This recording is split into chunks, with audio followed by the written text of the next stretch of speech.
వి gold trusted gold buyers మీరు తాకట్టు పెట్టిన బంగారాన్ని విడిపించి ఈ రోజు ఉన్న మార్కెట్ ధరకు కొనబడును. చాలా సంతోషంగా ఉందండి. ప్రొడ్యూసర్ గారి నుంచి మొదలుకొని ప్రతి వారు డైరెక్టర్ గారు మహానుభావులు, ఆ డైరెక్టర్ గారు అనిల్ రావుపూడి గారు మూలంగానే నాకు ఆ సినిమాలో క్యారెక్టర్ వచ్చింది. Yes sir. భగవంత్ కేసరి సినిమాలో కూడా వారి ప్రమేయంతో వారి యొక్క ఔదార్యంతోనే నాకు ఆ విషయం వచ్చింది. కానీ అక్కడ మాత్రం మీ నడివి అనేది కూడా తక్కువ ఉన్నా కానీ ఆ ఉన్న స్పేస్లోనే మీరు బాగా ఎంటర్టైన్ చేశారు. నిడివి తక్కువ చేశారు. భగవంత్ కేసరిలో కూడా పెద్ద క్యారెక్టర్ అది. కానీ ఇందులో కంపేర్ చేసుకుంటే దీంట్లో కంపేర్ చేసుకుంటే దీనికన్నా కొంచెం తక్కువ, కానీ అది కూడా ఒక పెద్ద నటుడితో పెద్ద హీరో గారితోనే వేషము, దీంట్లో కూడా పెద్ద హీరో గారితో వేషము. ఆ విధంగా నా ప్రయాణం కొంత విజయవంతంగానే సాగుతోంది. ఓకే సార్, మీ లైఫ్ని మార్చేసిన సినిమా ఏదైనా ఉందంటే అది DJ Tillu. Yes. Before DJ Tillu, after DJ Tillu. యూజువల్గా మీ గురించి వేరే సీనియర్ యాక్టర్స్ ఎవరినన్నా కానీ ఇంటర్వ్యూ చేసేటప్పుడు మేము అనుకుంటూ ఉంటాం అనమాట. మురళీధర్ గౌడ్ గారు, సో ఆయన ఆ రిటైర్మెంట్ అయిన తర్వాత మూవీస్లోకి వచ్చారు.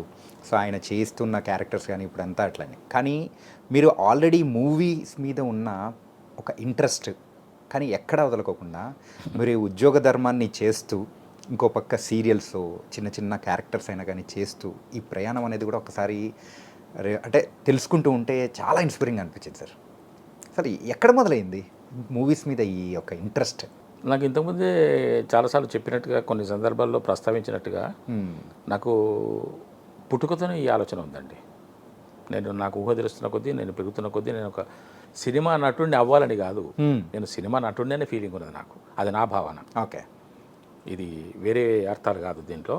నేను ఒక సినిమా నటుడిని, మరి ఏంటి సినిమాలు జరుగుతున్నాయి, మరి నేను ఇంకెప్పుడు సినిమాల్లోకి వెళ్తాను, నా కార్యక్రమాలు ఎప్పుడు జరుగుతాయి అనేటువంటి ఆలోచన ఉండేదండి. అది ఎలా వచ్చిందో నాకు తెలియదు. By the grace of God మా తల్లిదండ్రులకి, నా పూర్వీకులకు అందరికీ కూడా సదా స్మరామి. ఓకే. అయితే నాకు ఊహ తెలిసినప్పటి నుంచే నేను సినిమా నటుడిని అనేటువంటి భావన నాలో ఉన్నది. అది పెరుగుతూ వచ్చింది. కాకపోతే మా ప్రాంతంలో కానీ, మా యొక్క వంశంలో కానీ ఎవరు సినిమాలకు చెందిన వాళ్ళు లేరు కాబట్టి, సినిమాలకే కాకుండా కనీసం ఒక కళాకారుడిగా కూడా ఏ రంగంలో కూడా ఉన్నవాళ్ళు కారు కాబట్టి, అంతా మా కులవృత్తి, మేము గౌడ్స్, కులవృత్తిని చేసుకొని జీవించిన వాళ్ళే తప్ప అసలు ఈ సాంస్కృతిక కార్యక్రమాల వైపు ఎవరు లేరు. ఓకే. కాబట్టి అది దైవదత్తమైనటువంటి ఒక వరం నాకు భగవంతుడు అనుగ్రహించారు, అమ్మవారు అనుగ్రహించారు. కళామ తల్లి నన్ను 60 సంవత్సరాల తర్వాత నన్ను పర్లేదు ఎత్తుకుంది. ఓకే. అంటే సీరియల్స్ చేస్తూ ఉన్నారు, చాలా సీరియల్స్ చేశారు. సీరియల్స్ చేయడానికి కారణం ఏంటంటే సార్, సినిమాల్లో నాకు అవకాశాలు రావు. సినిమాల్లో నాకు ఏ ఒక్క చిన్న వ్యక్తి తెలిసిన వాళ్ళు లేరు. నాకు చేయుతను అందించే వాళ్ళు ఎవరు లేరు. చేయుతను అందించకుంటే వెళ్ళకూడదు కదా అని అనుకుంటే అది వేరు సంగతి.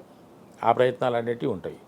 కాకపోతే నేను ఎవరి అండదండనో ఉంటే వెళ్ళటం వేరు, ఏ అండదండ లేకుండా ఏకాగిగా వెళ్ళి దాన్ని పోరాటం చేయటం వేరు. మరి నేను పోరాటం చేయాలంటే నాకు కూడా బ్యాక్గ్రౌండ్ ఉండాలి, కొంత ఫైనాన్షియల్ సపోర్ట్ ఉండాలి. సరే బాబు నువ్వు వెళ్ళు చూసుకోపో, మేము ఇక్కడ సపోర్ట్ చేస్తామని చెప్పే వాళ్ళు ఉండాలి. నేను వెళ్తే అక్కడ లోటే తప్ప ఇంకా వేరే లేదు. మాది కొంచెం పేద కుటుంబమే, కొంచెం కాదు చాలా గట్టి పేద కుటుంబమే. 10 రూపాయలు కూడా మా ఇంట్లో లేని పరిస్థితి. నేను పుట్టినప్పుడైతే నేను పెరిగే దాదాపు నేను 4, 5, 6 తరగతులకు వచ్చేంత వరకు అసలు జీరోనే. ఏ పూట కాపుడే. మా నాన్నగారు కూడా చాలా కష్టపడ్డారు. ఓకే. సైకిల్ ట్యాక్సీ పెట్టుకొని కళ్ళు అమ్ముకుంటూ దూర ప్రాంతాలకు వెళ్ళి ఉద్యోగం అది ఉద్యోగం అంటే ఇదే జీతాలు చేసుకుంటూ, మేము 5 సంతానం మా అమ్మ నాన్నలకి. ఓకే. 4 మగపిల్లలు, ఒక అమ్మాయి. నేను పెద్ద. నా తర్వాత మా ఇంకో తమ్ముడు, ఆ తర్వాత మా చెల్లెలు, ఆ తర్వాత ఇంకో 2 తమ్ముళ్ళు. ఓకే. దురదృష్టవశాత్తు సంక్రాంతికి వస్తున్నాం, సినిమా చేస్తున్నాం. అప్పుడే మేము పొల్లాచిలో ఉన్నాము. మా 3వ తమ్ముడు చనిపోయాడు. ఆయన హెడ్ మాస్టర్ ఉండే, గవర్నమెంట్ టీచర్గా చేసి హెడ్ మాస్టర్గా ఉండే. 23rd ఆగస్ట్ నాడు చనిపోయాడు ఆయన. మేము మొత్తం 5. కానీ సార్ ఇంట్లో అందరూ కూడా సో మంచి ఎడ్యుకేటెడ్గా అయినా సార్, అంటే ఆ కష్టాలని కూడా చూసి మా నాన్నగారు మాత్రం చదువు విషయంలో ఎక్కడ కాంప్రమైజ్ కాలేదు. ఆయన ఎంత కష్టపడ్డా, ఎంత ఇబ్బంది పడ్డా. ఎందుకు సార్, నేను డిగ్రీ చదువుతున్న రోజుల్లో మా నాన్నగారి కాళ్ళకి చెప్పులు లేవు. ఓకే. స్లిప్పర్స్ కూడా లేవు. 5 రూపాయల స్లిప్పర్స్ అప్పుడు 74లో 1974లో నా గ్రాడ్యుయేషన్ అయిపోయింది. 72, 73, 74 సిద్దిపేటలో చదువుకున్నాను, గవర్నమెంట్ డిగ్రీ కాలేజ్ సిద్దిపేట. 1972, 73, 74లో నేను గ్రాడ్యుయేషన్ చేస్తున్నప్పుడు ఆయన కాళ్ళకి చెప్పులు లేవు. ఒకరోజు నేను ఆయన నాందేడ్లో పనిచేసేవారు, ఓకే, జీతం చేసేవారు. ఒకసారి నేను నాందేడ్ వెళ్తాను, బస్ టైం అయిపోతుంది అని అంటే సైకిల్ మీద నన్ను కూర్చోబెట్టుకొని డిగ్రీ చేస్తున్నప్పటికీ ఆయనే దొక్కాడు. సైకిల్ మీద నన్ను కూర్చోబెట్టుకుని ఆయనే దొక్కాడు. నేను దొక్కాలి, సైకిల్ మీద ఆయన కూర్చోబెట్టుకుని నేను దొక్కాలి. కూర్చోముందర అని చెప్పి నన్ను కూర్చోబెట్టుకొని సైకిల్.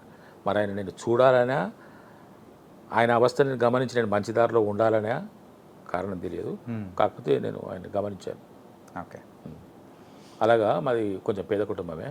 కాకపోతే మా నాన్నగారు ఎక్కడ కాంప్రమైజ్ కాలేదు, అందరికీ మంచి చదువులు ఇప్పించాడు.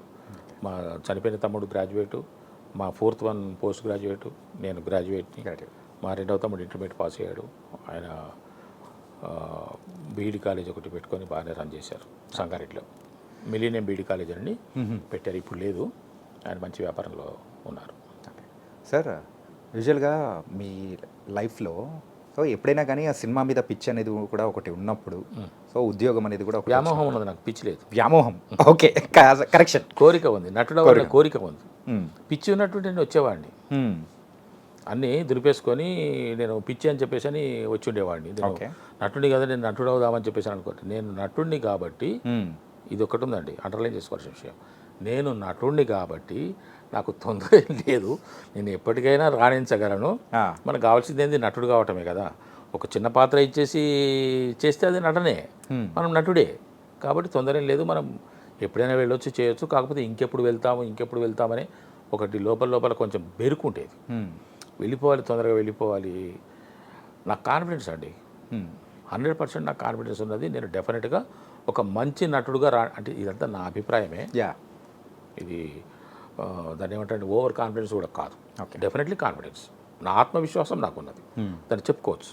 నేను ఒక నటుడిని, డెఫినెట్గా నేను ఒక నటుడిగా రాణిస్తాను అనేటువంటి నమ్మకము, ఆత్మవిశ్వాసం నా లోపల ఉన్నది. కాబట్టి ఎప్పటికైనా నేను వెళ్తాను, సాధిస్తాను, తెర మీద నేను కనపడతాను అనేటువంటి నమ్మకము, ఒక భరోసా నాకు నేనే కలిగించుకున్నాను, అది నాకున్నది. సార్ ఈ సందర్భం వచ్చింది కాబట్టి ఒకటి అడుగుతా సార్, ఫస్ట్ టైం మీరు ఆ తెరపైన మిమ్మల్ని మీరు చూసుకున్నప్పుడు మీకు వచ్చిన ఆ ఒక ఎక్స్ప్రెషన్ కానీ లేకపోతే ఆ అనుభూతి ఏంటి సార్? అది మీరు నమ్ముతారో నమ్మరు, నాకు అది చాలా క్యాజువల్గా అనిపించింది. క్యాజువల్గా రియల్లీ అనిపించింది అంతే. ఇది ఏ మూవీ టైంలో అది అనిపించింది? ప్రకాష్ రాజ్ గారితో నేను. అయితే ఏమైంది సార్, ఈ కొంచెం బ్యాక్ వెళ్ళాల్సి వస్తుంది, ఇక్కడ దగ్గర రావాలంటే కొంచెం బ్యాక్ వెళ్ళాల్సి వస్తుంది. మొట్టమొదటిసారి నేను ముఖానికి రంగు వేసుకునేది 1967 or 68లో. ఓకే, నేను 8th or 9th క్లాస్లో ఉన్నప్పుడు, 8th క్లాస్ కాదు 9th క్లాస్లో ఉన్నప్పుడు, 67 9th క్లాస్లో ఉన్నప్పుడు గజ్వెల్లో, నేను చదువుకున్నది గజ్వెల్ జిల్లా పరిషత్ హై స్కూల్ గజ్వెల్లో చదువుకున్నాను. 8, 9, 10 అండ్ హెచ్ఎస్సి. మాది హెచ్ఎస్సి లాస్ట్ బ్యాచ్, తర్వాత నుంచి లేదు. 1969లో హెచ్ఎస్సి అంటే హయ్యర్ సెకండరీ సర్టిఫికెట్, అది 11th క్లాస్, 8, 9, 10, 11 హెచ్ఎస్సి. ఆ తర్వాత పియూసి, ఆ తర్వాత డిగ్రీ ఉండేది అప్పుడు. ఓకే, ఆ విధంగా హెచ్ఎస్సి మాది last batch, PUC last batch, ఆ తర్వాత డిగ్రీ. ఓకే, ఆ తర్వాత హెచ్ఎస్సి పియూసి 2 తీసేసి ఇంటర్మీడియట్ పెట్టారు, రీప్లేస్ చేశారు. 10th క్లాస్ తర్వాత inter first year, second year, then degree. అప్పుడు మాకేముండే 10th HSC PUC and degree. అలాగే ఉన్న పరిస్థితుల్లో నేను గజ్వెల్లో 9th క్లాస్లో ఉన్నప్పుడు, అప్పుడు 1966లో లేక అంత క్రితమే, నాకు గుర్తులేదు, 62 to 66 మధ్యలో చైనా వార్ వచ్చింది సార్. ఇండియా చైనా వార్ వచ్చింది. ఆ వార్లో మనం గెలిచాం. ఆ వస్తువుని తీసుకొని మా స్కూల్ యానివర్సరీ ఉంటుంది ఒకటి, సెల్ఫ్ గవర్నమెంట్ డే అని ఒకటి ఏర్పాటు చేస్తుంది. మీకు ఐడియా ఉందో లేదో, అప్పుడు మా రోజుల్లో సంవత్సరానికి ఒకసారి సెల్ఫ్ గవర్నమెంట్ డే అని ఒక రోజు పెట్టేవారు. ఓకే, ఒకరోజు సెల్ఫ్ గవర్నమెంట్ డే అంటే ఆ రోజు ఆ స్కూల్ అంతా మేమే అధికారులము, మాదే ప్రభుత్వం. ఓకే, మా స్టూడెంట్ నుంచి ఒకతను హెడ్ మాస్టర్ లాగా, మా స్టూడెంట్స్లోంచే కొంతమంది టీచర్ల లాగా, మా స్టూడెంట్స్లోంచే ఒకతను ప్యూన్ లాగా, ఓకే, మా స్టూడెంట్స్లోంచే ఒకతను స్వీపర్ లాగా యాక్ట్ చేసేవాళ్ళు అనమాట. ఇప్పుడు మా తోటి స్టూడెంటే మాకు వచ్చేసి టీచర్గా యాక్ట్ చేస్తే మేము లేచి నిలబడి నమస్కారం సార్ అనడము, అతను అటెండెన్స్ తీసుకోవడం, ఏరా ఏమేమి చదువుకున్నారు, ఇవన్నీ సెల్ఫ్ గవర్నమెంట్ అనమాట. ఆ రోజు ఒకరోజు జరిగిన తర్వాత కొన్ని ఎస్ఏ రైటింగ్స్ పెట్టేసి, డ్రాయింగ్స్ పెట్టేసి, కల్చరల్ యాక్టివిటీస్ కూడా కండక్ట్ చేసేవాళ్ళు.